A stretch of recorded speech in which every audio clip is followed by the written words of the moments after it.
देवबंदी हैं, सुन्नी हैं या वहाबी हैं, यही तो कौम में सबसे बड़ी ख़राबी है। ये सारी बातें हैं नुकसान की मेरे भाई, नबी का उम्मती बनने में कामयाबी है।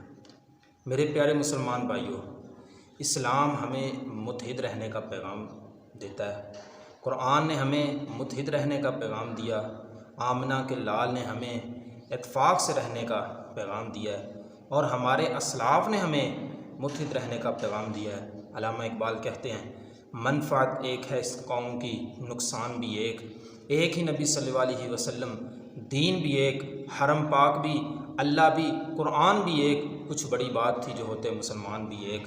कहीं इकबाल कहते हैं, बताने रंग व बू को तोड़ कर मिल्लत में गुम हो जा, ना तुरानी रहे बाकी, ना ईरानी ना अफ़गानी।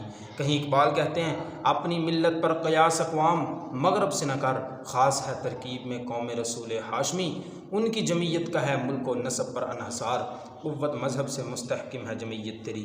ला इलाहा इल्लल्लाहु मुहम्मदुर रसूलुल्लाह सल्लल्लाहु अलैहि वसल्लम तस्लीमन कसीरन कसीरा, कि अल्लाह एक है, उसके सिवा कोई माबूद नहीं। मोहम्मद सल्लल्लाहु अलैहि वसल्लम अल्लाह के रसूल और आखिरी नबी हैं। कलमा तैयबा को पढ़ने वाले मुसलमान दुनिया के किसी भी हिस्से में हों, किसी भी रंग नस्ल या तबके से ताल्लुक़ रखते हों, मुसलमान होने के बाद आपस में भाई भाई हैं और एक कौम यानी मुसलमान हैं। गोया मुसलमान कौमियत की बुनियाद मज़हब पर है। कौम मज़हब से है, मज़हब जो नहीं तुम भी नहीं, जज्बा बाहम जो नहीं महफ़िल अंजम भी नहीं। कुरान भी कहता है, या अय्युहन्नासुत्तक़ू रब्बकुमुल्लज़ी ख़लक़कुम मिन नफ्सिन वाहिद, ऐ लोगो ज़ात बारी ताला से डरो जिसने तुम्हें एक नफ्स से पैदा किया। हमारे पास तो बेहतरीन किताब कुरान मजीद है, बदकिस्मती से हम इस पर अमल नहीं करते। ये वही कुरान मुक़द्दस है जिसके बारे में कायद-ए-आज़म मोहम्मद अली जिन्ना रहमतुल्लाह अलैह ने कहा था कि वो कौन सा रिश्ता है जिससे मुंसलिक होने से तमाम मुसलमान जस्दे वहद की तरह हैं। वो कौन सी चट्टान है जिस पर इस मिल्लत की इमारत अस्तवार है, और वो कौन सा लंगर है जिससे इस मुल्क की कश्ती महफूज कर दी गई है। वो रिश्ता, वो चट्टान, वो लंगर खुदा ताला की किताब कुरान मजीद है।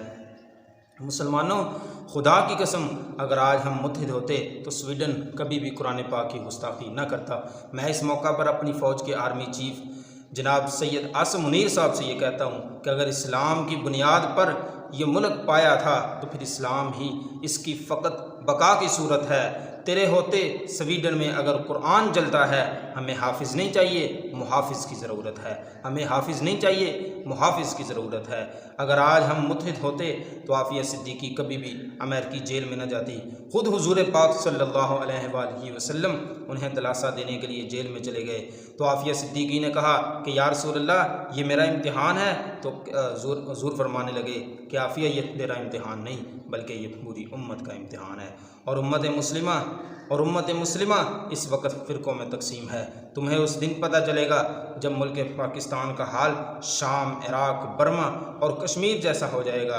आज फ़िरक़े हैं, कोई फ़िरक़ा ख़ुद को देवबंदी कहने लग गया, कोई फ़िरक़ा ख़ुद को बरेलवी कहने लग गया, कोई फ़िरक़ा ख़ुद को वहाबी कहने लग गया और जनाब कोई फ़िरक़ा ख़ुद को शिया कहने लग गया। इसीलिए हाशिम फ़िरोज़ाबादी ने बिल्कुल सही बात कही थी। उसने कहा था कि देवबंदी, शिया, सुन्नी, बरेली में बट गए, अपने अपने मकसदों से इसीलिए हट गए। अपनी अपनी मस्जिदें हैं, अपने अपने पीर हैं और तरकशों में जंग खाए सारे टूटे तीर हैं।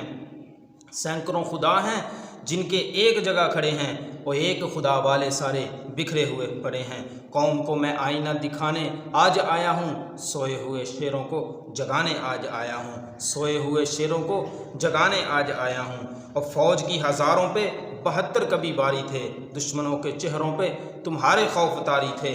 तुमने कभी साहिलों पे कश्तियाँ जलाई थी, तुमने अपने बाजुओं की तलवारें बनाई थी। दुश्मनों को किसने जंगे बदर में पछाड़ा था? कौन था वो जिसने दरे खैबर को उखाड़ा था? वो तुम ही थे। ये तुम्हें बताने आज आया हूँ, सोए हुए शेरों को जगाने आज आया हूँ, सोए हुए शेरों को जगाने आज आया हूँ। हयात बाकी, मुलाकात बाकी। अब तो जाते हैं महकद से मीर, फिर मिलेंगे अगर खुदा लाया। अब जिसके जी में आए वही पाए रोशनी, मैंने तो दिया जला के सरेआम रख दिया। जज़ाकुमुल्लाहु व अहसनुल जज़ा।